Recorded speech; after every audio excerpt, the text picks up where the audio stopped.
vras të gjithëve. Vajza kishte urdhër mbrojtje, po sipas familjarëve, dhe njëri prej tyre, një i viktimës, më konkretisht e shprehur se policia arrestonte dhe prokuroria e lironte, duke sjell në këtë gjendje. Për këtë situatë në qytetin e Firit do flasim me avokatin Eduard Mullaraj, mik i emisionit ton. Avokat, përshëndetje dhe faleminderit. Përshëndetje, faleminderit juve. Avokat, sigur e theksova dhe në hyrje, duket sikur është një ngjarje që e ka vrarë drejtësia. Sigurisht, atëre ngjarja e rëndë ndodhur sot në fshatin Villish të Roskovecit është i rezultati i dobësisë së sistemit drejtësisë. Themi i dobësisë së sistemit drejtësisë sepse ky shtetas, i cili sot ka dashur marrë jetën e 2 prindërve të ish fejuarës tij, është recidivist në gjitha shkeljet ligjore.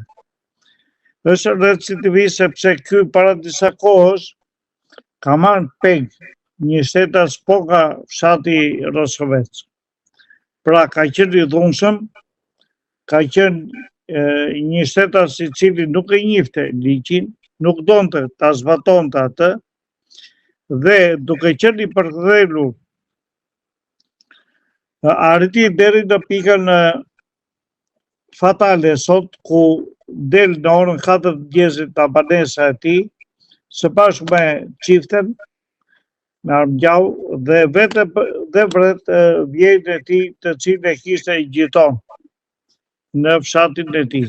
Pra ishin rritur në të njëjtën rreth, po themu në familjar, dhe arrin që të vrasi për hir të një konflikti që kishte pasur me bashkëshorten e tij të fejuar, e cila vazhdonte studimet në fushën e mjekësisë për infermieri. Kjo vajzë, e cila quhet Rosalina, disa herë është ankimuar në organet e shtetit, ligj zbatuese, dhe nuk është mbrojtur në mënyrën e duhur. Pavarësisht se sipas familjarëve është kërcënuar me pistolet disa herë. Ky ka ardhur dhe në Tiranë, në konvikti ku jetonte vajza, dhe ka kërcënuar me pistolet. Dhe për këtë arsye, ky është dënuar një nga organet e policisë me një dënim të lehtë dhe ka dalë përsëri jashtë, duke edhe pse ka qenë në arrest shtëpie të periudhë për cilën bëhet fjalë, ky asnjëherë nuk e ka zbatuar arrestin e shtëpisë. Ngjarja e ndodhur sot sigurisht që ka qenë e paralajmëruar, sepse familjarët, të cilët sot kanë ndruar jetë, disa herë janë ankimuar në postën e policisë të Villishit në Roskovec për shqetësimet që i sillte familjes ky shtetas. Por policia asnjëherë pasi nuk ka autoritetin e duhur policor, nuk ka arritur që ta vënë binar të shtetas.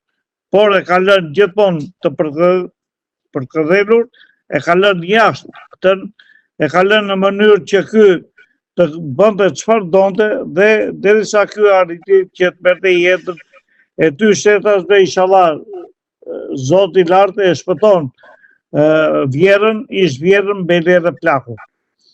Pasi ish vjeri ka ndruar jetë tashmë dhe dilte nga banesa për të vajtur në vendin e tij të jetës në Varezat. Ky e mori pegja dhe Rosalinën, por si rezultat i forcave të RNA-s e lëshoi vajza dhe vetë qëndroni i rrethuar derisa të dorëzohet në një orë caktuar dhe të dali para drejtësisë. Çdo lloj mase që mund të jepet ndaj tij sot dhe në vazhdim është e pavlerë. Është e pavlerë sepse ky terrorizoi një fshat mori jetën e 2 prindërve të pafajshëm dhe nuk arriti më, s'ka ku të vej më, vetëm djegi gjithë fshati. Kështu që edhe njërë kjo ngjarje vërtetoi më së miri që organet e drejtësisë janë mjaft të dobta. Pra u deshje janë të kalbura. Nga kjo bokë që të merret një masë ose të merret veç apo ndodh atje. Se fshati s'ki çat bënte me, ata të gjithë po flisnin që kishin bërë denoncime pafund për të.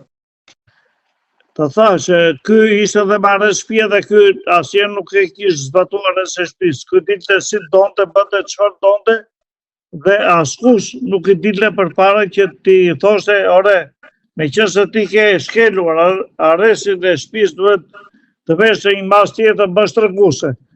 Pra, policia është e komprometuar, është e kalbur, por në të njëjtën kohë dhe sistemi i drejtësisë është i kalbur, sepse ky është përsëritës dhe recidivist në të gjitha ngjarjet. Dhe kjo tregon më së miri që ky do ta jepte këtë rezultat negativ. Pra, ky do të arrinte deri ke vrasja, sepse ky disa herë kishte ardhur në Tiranë tek e fejuara e tij dhe kishte kërcënuar me armë. Atëherë të vish Trafieri në Tiranë dhe të mbash armën me vete, të kërcënosh në Tiranë dhe pasaj të ikësh përsëri në shtëpi pa të prekur as fije flokut, kjo tregon që kjo policia që ka vdekur fare dhe organet e tjera ligjzbatuese kanë marrë fund. Prandaj kërkojmë dhe bëjmë thirrje gjithmonë vazhdimisht për të forcuar sistemin e drejtësisë, sepse një sistem drejtësie i fortë do të thotë që edhe ngjarje të këtilla nuk do të ketë më, por do të ketë një jetë krejtëndryshe, sepse me këtë ngjarje vërtetohet edhe një herë që jemi kthyer në mesjet, që do martohesh me mua ose pra këtu ka vdekur ligji për të jetuar i lirë dhe për të pasur të drejtë tënde të zgjedhësh se me këtë do jetosh dhe me këtë do punosh. Sepse këtu del një i fortë të rrugë dhe thotë që ti do jesh skllavi i ime dhe mbaron aty. Kjo tregon dobësinë e ligjit deri ku ka vajtur shoqëria shqiptare. Prandaj të gjithë fshati atje është mjaft i tronditur dhe mangojnë mbyllur sepse ky mund të lirohet përsëri nesër